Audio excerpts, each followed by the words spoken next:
Musisi Virgon dikabarkan akan menikah dengan pemain sinetron menyusul mantan istrinya Inara Rusli yang menikah siri dengan Insanul Fahmi. Sosok wanita yang diduga menjadi pendamping hidup musisi ini berhasil mencuri perhatian warganet.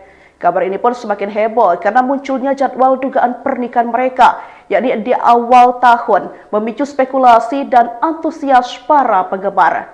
Kabar tersebut diungkap oleh Una, mantan pacar Virgon yang sempat menjalin hubungan dengannya selama 1 tahun.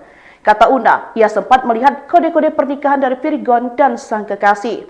Sosok calon istri Virgon kabarnya bernama Lindi, yang diisukan merupakan seorang artis sinetron. Kata Virgon, ia akan mengajak Lindi bulan madu ke Eropa setelah menikah dan melahirkan. Jadi Virgon ini bikin close friend dan aku dimasukkan ke close friend-nya.